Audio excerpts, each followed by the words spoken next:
मैं साफ तौर पर आपको कह रहा हूँ कि बिहार प्रदेश कांग्रेस कमेटी भी इसके लिए आंदोलन करेगी। ठंडे बास्ते में डालने के लिए और 2 दिन की में अखबार की सुर्खियां बटोरने के लिए अगर सरकार करती है तो उसका कोई मायने नहीं रह जाता है। यही राहुल गांधी जी के बोलने का मतलब था। तो बिहार सरकार ही तो सुप्रीम कोर्ट गई है, तो वहाँ से ये अपना एप्लीकेशन वापस करके और 9वीं सूची में जैसे ही डल जाएगी तो जो उद्देश्य था उस जनगणना का वो पूरा हो जाता। यही राहुल गांधी जी कह रहे थे। हम लोगों की सरकार ने भी तेलंगाना में किया है, वहाँ तो कोई प्रॉब्लम नहीं हो रहा है। ललन जी बड़े आदमी हैं, भारत सरकार के मंत्री हैं।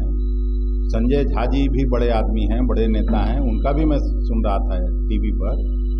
तो जब डबल इंजन की सरकार है तो आप सुप्रीम कोर्ट से वापस करके यहाँ से विधानसभा का सत्र बुला के पारित करिए और भारत सरकार से क्लियर कराइए।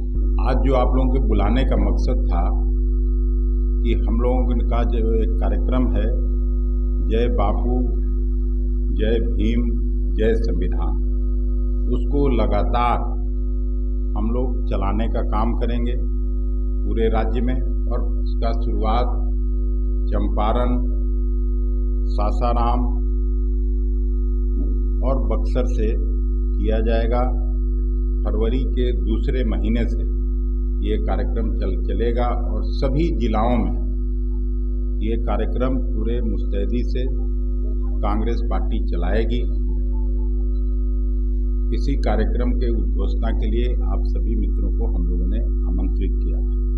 पूरी शक्ति लगा के कांग्रेस पार्टी उस कार्यक्रम को चलाएगी। हालांकि AICC ने भी घोषणा किया है और सभी जिलों में जल्द ही हम लोग एक एक संयोजक इस कार्यक्रम के लिए नियुक्त करेंगे।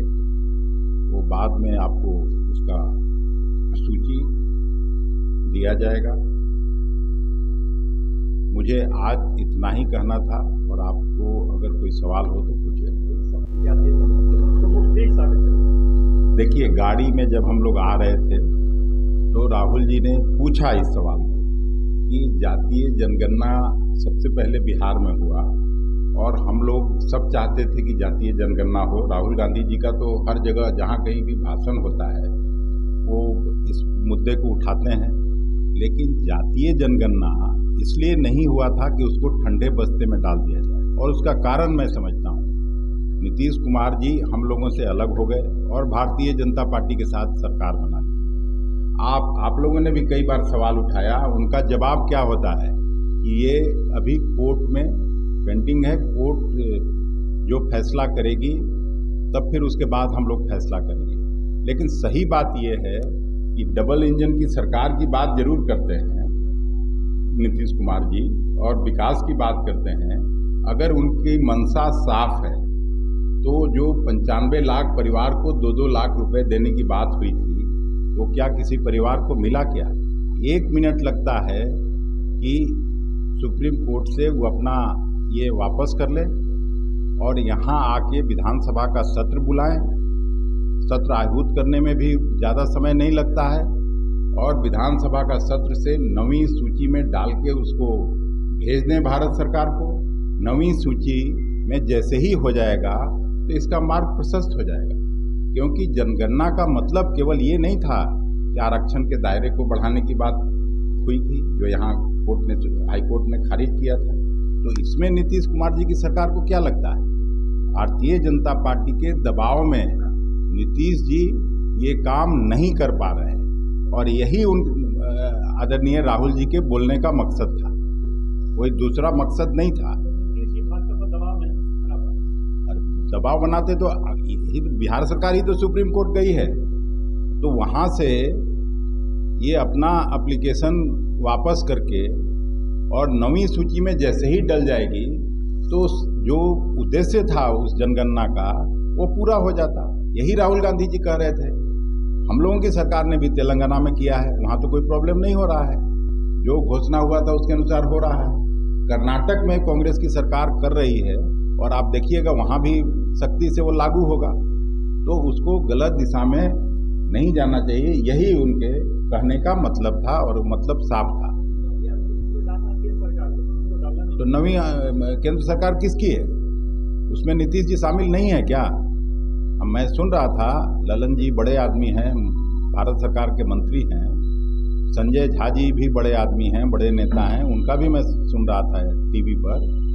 तो जब डबल इंजन की सरकार है तो आप सुप्रीम कोर्ट से वापस करके यहाँ से विधानसभा का सत्र बुला के पारित करिए और भारत सरकार से क्लियर कराइए। यही तो कांग्रेस पार्टी चाहती है। ठंडे बस्ते में डालने के लिए किया था क्या कांग्रेस पार्टी ने और आरजेडी ने उनका साथ दिया था? उसका जो मकसद है वो पूरा होना चाहिए। नहीं, मैं साफ तौर पर आपको कह रहा हूँ कि बिहार प्रदेश कांग्रेस कमेटी भी इसके लिए आंदोलन करेगी। अगर आप नवीं ये में नहीं डालते हैं शेड्यूल में, तो हम लोग ठंडे बास्ते में डालने के लिए और 2 दिन में अखबार की सुर्खियां बटोरने के लिए अगर सरकार करती है तो उसका कोई मायने नहीं रह जाता है। यही राहुल गांधी जी के बोलने का मतलब था। Thank you. एक सवाल है, कल जब राहुल जी आए थे तो बापू सभागार के बाहर आपके अध्यक्ष पद के लिए कुछ लोग विरोध में खड़े रहे, तो सबको राइट है, उसमें कोई किसी को कोई रोक सकता है? आपत्तिजनक टिप्पणी भी कर रहे थे। नहीं, वो आप सुने होगा, मैं तो सुना नहीं। और अगर जो कर रहे थे तो ठीक है, राहुल गांधी जी को सुनवा दीजिए जाके।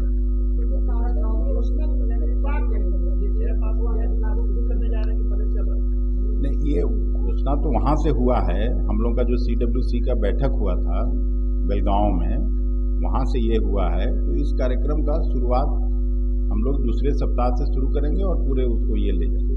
उसमें भी कास्ट सेंसस का और ये सब बात है, सबको, हाँ, सभी जिलों में उसका शुरुआत, चूँकि जय बापू की कर्मभूमि है चंपारण, तो वहाँ से शुरू करेंगे।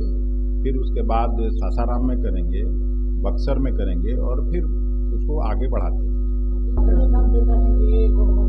नहीं, आपने देखा होगा कि राहुल जी आए, मौर्या में तेजस्वी प्रसाद यादव जी ने स्वागत किया और जब सारा कार्यक्रम समाप्त हुआ तो राहुल जी भी कुशल क्षेम जानने के लिए लालू जी के यहाँ गए। तो उसके बाद कुछ बचता है क्या?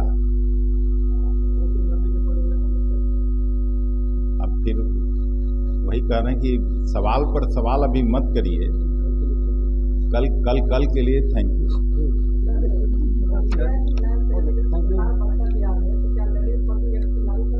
क्या?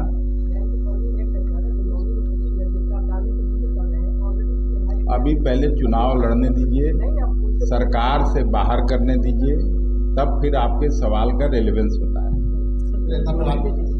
और आप सबों को फिर से हृदय से धन्यवाद। फिर से सभी कांग्रेस कर्मियों को बहुत बहुत धन्यवाद। बिहार बोर्ड 10वीं 12वीं परीक्षा की डेट शीट आ गई है। क्या आपकी तैयारी अभी अधूरी है? घबराने की कोई जरूरत नहीं। आ गया है read and pass quick reviser crash course book, जो दे आपको परीक्षा के लिए VVI प्रश्नों की अल्प समय में बेहतर तैयारी। प्रकाशक भारतीय भवन, खजांची रोड, पटना।